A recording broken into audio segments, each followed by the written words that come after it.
What's up guys, and welcome. You are watching Fazi Fitness. So by now I'm sure all of you guys know the results of this year's Detroit Pro.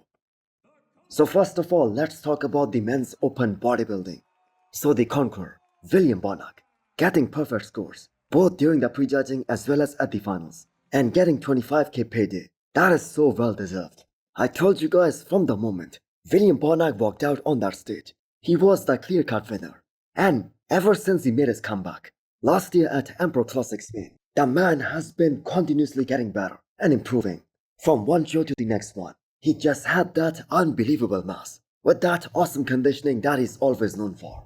And even though his midsection can be a bit distracting, because the thing is it has gone wider over the years, and especially it hurts William Bonac when he's standing relaxed and not posing. But even with that weakness, the man was so dominant over all of his competition that it was his undisputed victory. Now, I am so glad that William Bonac reconsidered his retirement decision and the man continued to compete after 2023. So all that momentum that Bonac is carrying right now, I feel like he's gonna win this upcoming FIBA Germany as well. And that too quite comprehensively, because I don't think either James Hollingshead or Sergio Oliva Jr., both these guys can beat Bonac at this point. So Sazan Hireti came second, and that was also unanimous, both at the prejudging as well as at the finals. So it was that superior conditioning of Sazan that allowed him to do so well at this year's Detroit Pro. So his biggest strength, that was his deep separated abs. And they were the biggest weakness of James Hollingshead and also William Bonac. And this was a battle that we were all looking forward to between Saz and James, and Sazan is the one who came out on top. So Saz got 10k in the prize money, which is also superb, since 2 years ago, this was the prize money for the winner for most of these open pro shows. So last year was just a warm-up for Sazan Hireti, as he made his comeback after 5 years, and he did just one show, and he came back here with a vengeance, and on paper, he did beat a 2 times Olympian, James Hollingshead, which just goes to show you that Saz would have been a multiple times Olympian by now, if he just kept on competing after 2018. So all Sazan need is a bit more size, a bit more mass. His conditioning was probably the best in this class, and some of his shots, like the side chest and the side triceps and the abs and thigh, they are just way too impressive. So James Hollingshead in third place. Now he must have been very disappointed with this placing, although most of us, we had Sazan beating him, but they were coming into this show, hoping to win and getting his Olympia qualification. Now when you take a look at those comparisons, it wasn't just the midsection of James Hollingshead that cost him here.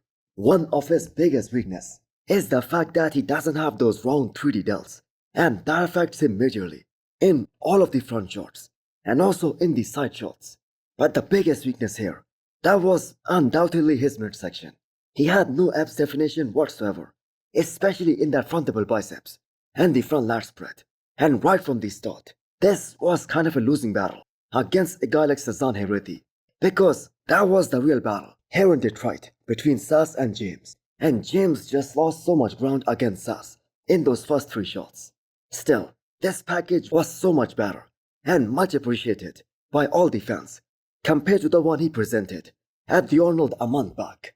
And the reason for that was, he was so much bigger, so much fuller. And that was the plan after this year's Arnold. Now James is doing this upcoming FIBA Germany as well. But with William Bonac in the mix, this will be super hard for him to earn his Olympia qualification at this upcoming FIBA as well. So Ron Gordon undoubtedly had the best structure in this men's open lineup. He had that height advantage against all these guys.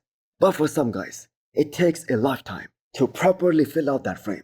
And that has been exactly the case with Ron as well. And this just also goes to show us that not everybody are like Andrew Jacked or Samson Dauda or Michael Krizo. They are once in a lifetime kind of bodybuilders. Now for the record, we kept on mentioning all the way till this year's Detroit Pro that Ron just won't be able to match the muscularity and the density of all of these other top guys because of his frame. And that is exactly what we saw here. And for a guy who won the award for having the best conditioning last year, he wasn't as crispy here as he was last year, especially from the back. Nevertheless, this guy has got some great potential. Now with William Bonac in this lineup, most of us saw no chance of Ron winning this, but he was able to build up some hype, especially in those last days leading into this year's Detroit Pro. But that sheer muscle mass that William Bonac had, Ron looked kinda stingy standing next to him, but still, a top 4 place here, that is good for Ron, and he can build up on this. So just because Carlos Thomas Jr., he was being considered the dark horse for the Arnold this year, a mention here, that is very much needed. So Carlos getting 7th place, that is another disaster. Not in his wildest dreams, he would have thought, he would have imagined, that he would be outside of the top 5 in this kind of lineup. But if you look, weeks out on a bodybuilding stage, the judges are gonna penalize you. Now, as I said earlier, maybe it's not the diet thing for Carlos. And as of right now, he just doesn't have the muscle quality. So his quads front to back, they looked so much bigger compared to his upper body. And he also had very little detail on the chest and the delts and the overpowering quads. They just made him look very disproportionate on the stage. And Carlos desperately needs to build up some upper back, the density and the thickness in that area, or he's gonna keep on placing very low in every single show that he enters. And most importantly, he needs to nail it in terms of the condition.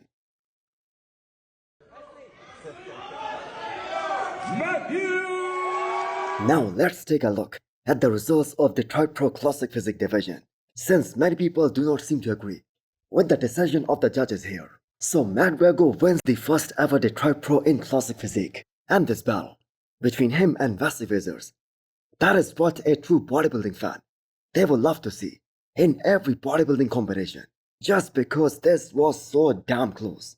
I mean, there was a difference of just 1 point between both these guys, and that is the reason there is disagreement among the fans and the decision of the judges. Because the thing is, the judges could have flipped a coin for this one, and Wesley would have won without any complaints. Now, Wesley's decision of taking the rest of the year off, that doesn't seem like a bad call after him placing second, despite delivering such a super performance, and so much better than what we saw at the Arnold this year.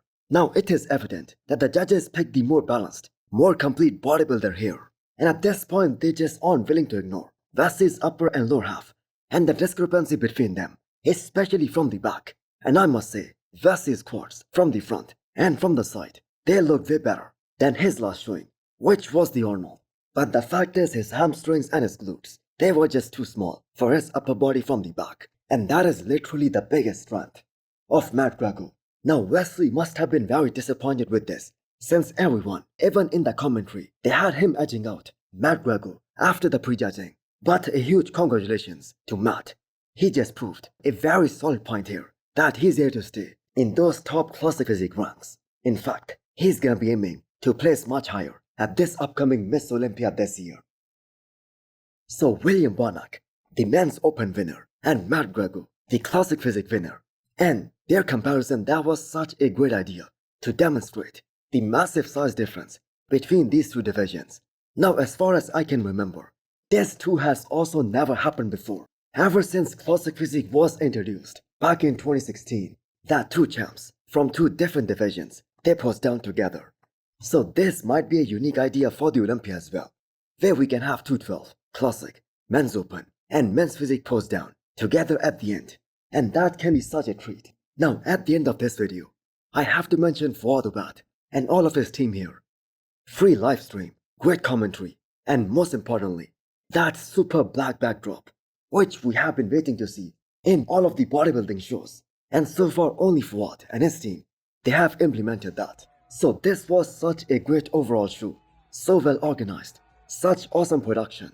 So the bodybuilding community, they all said this last year, that more shows, they need to listen to the public and go with that black backdrop. And I'm sure more pros, they would also support this idea as well. So hit the thumbs up button if you liked the video, and smash the subscribe button if you wanna come back for more. Thanks for watching.